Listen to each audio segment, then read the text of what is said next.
పోసాని కృష్ణమురళిపై కూటమి ప్రభుత్వం పకడ్బందీగా ఒకదాని తర్వాత మరొకటి కేసుల మీద కేసులు నమోదు చేస్తూనే ఉంది.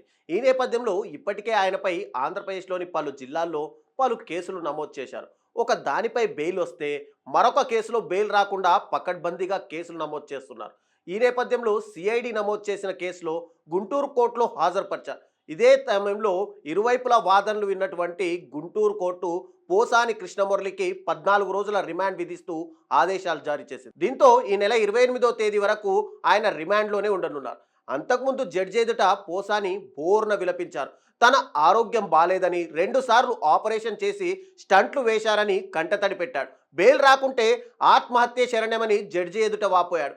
రాష్ట్ర వ్యాప్తంగా పలు జిల్లాల్లో పోసానిపై ఇప్పటికే కేసులు నమోదవగా బెయిల్పై విడుదలైనా సరే మళ్ళీ ఏదో ఒక పోలీస్ స్టేషన్ నుంచి పోలీసులు పీటీ వారెంట్పై వచ్చి పోసాని కృష్ణమురళిని తీసుకెళ్లే అవకాశం ఉంది. మొత్తంగా పోసాని కృష్ణమురళి చేసిన అనుచిత వ్యాఖ్యలకు ఏపీలోని కూటమి ప్రభుత్వం తగిన శాస్తి చేసిందని చెప్పి పలువురు టీడీపీ జనసేన కార్యకర్తలు అంటున్నారు. మరోవైపు వైసీపీ నేతలు కూడా అలీలా కంట్రోల్ తప్పకుండా ఉంటే బాగుండేది. మొత్తంగా పోసాని ఇష్యూతో మిగిలిన వైసీపీ నేతలు కంట్రోల్ అవుతారనే ఉద్దేశంతో కూటమి ప్రభుత్వం పోసాని కృష్ణమురళికి నరకం అంటే ఏంటో స్పెల్లింగ్ ఎలా ఉంటుందో చూపిస్తున్నారు అని కూడా అటు ఆంధ్రప్రదేశ్ రాష్ట్ర వ్యాప్తంగా ప్రజలు కూడా భావిస్తున్నారు. ఇక పోసాని కృష్ణమురళిని ప్రభుత్వం పోలీసులు ఎలా ఆడుకుంటున్నారో ప్రజలు కూడా గమనిస్తున్నారు. ఆకుదాకా వచ్చిన అన్నం నోటిదాకా అందకుండా పోయినట్టుగా ఉంది ప్రస్తుతం పోసాని పరిస్థితి.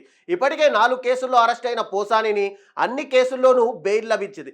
ఇక ఇవాళ జైలు నుంచి విడుదల కాబోతున్నారు అనగానే బాపట్ల పోలీసులు మరో కొత్త కేసు నమోదు చేసి ఆయన అరెస్టుకు వీలుగా పీటీ వారెంట్ కోసం కోర్టును ఆశ్రయించి అనుమతి పొందారు. దీంతో విడుదల వాయిదా పడింది. ఒకవేళ ఈ కేసులో కూడా బెయిల్ తెచ్చుకున్నప్పటికీ మరో చోట కేసు నమోదు చేసి మళ్ళీ పీటీ వారెంట్ మీద అరెస్ట్ చేయడానికి పోలీసులు ముందుగానే రంగం సిద్ధం చేసుకుంటూ ఉంటారనే అనుమానాలు కూడా ప్రజల్లో వ్యక్తమవుతున్నాయి. ఒకసారి కక్ష కట్టిన తర్వాత పోలీసులు గతంలో వైసీపీ ప్రభుత్వానికి అనుకూలంగా ఉన్న వారిని ఎన్ని రకాలుగా వేధించగలరో ముందుగా పసిగట్టారు కనుకనే దర్శకుడు రామ్ గోపాల్ వర్మ కూడా అరెస్టు దాకా వెళ్లకుండానే ముందస్తు బెయిల్ తెచ్చుకోవడం, ఇతర జాగ్రత్తలు తీసుకోవడం జరిగిందని పలువురు వ్యాఖ్యానిస్తున్నారు. ఇక రామ్ గోపాల్ వర్మ కూడా ఇదే తరహా చిక్కుల్లో ఇరుక్కునే ప్రమాదంలో పడ్డారు. ఆయన గతంలో వ్యూహం సినిమా విడుదల సమయంలో పెట్టిన సోషల్ మీడియా పోస్టులకు సంబంధించి ప్రకాశం జిల్లాలో కేసులు నమోదైన తర్వాత ప్రస్తుతం పోసాని ఎదుర్కొంటున్న ఇక్కట్ల తరహాలోనే రాబోయే భవిష్యత్ పరిణామాలన్నింటినీ కూడా రామ్ గోపాల్ వర్మ ముందుగానే ఊహించారు. ఈలోగా మరికొన్ని కేసులు కూడా నమోదయ్యాయి. వర్మ ఏం జరుగుతుందో అంచనా వేసి పోలీసులకు అందుబాటులోకి వెళ్లకుండా జాగ్రత్త పడ్డారు. ఈలోగా ముందస్తు బెయిల్ సైతం తెచ్చుకున్నారు.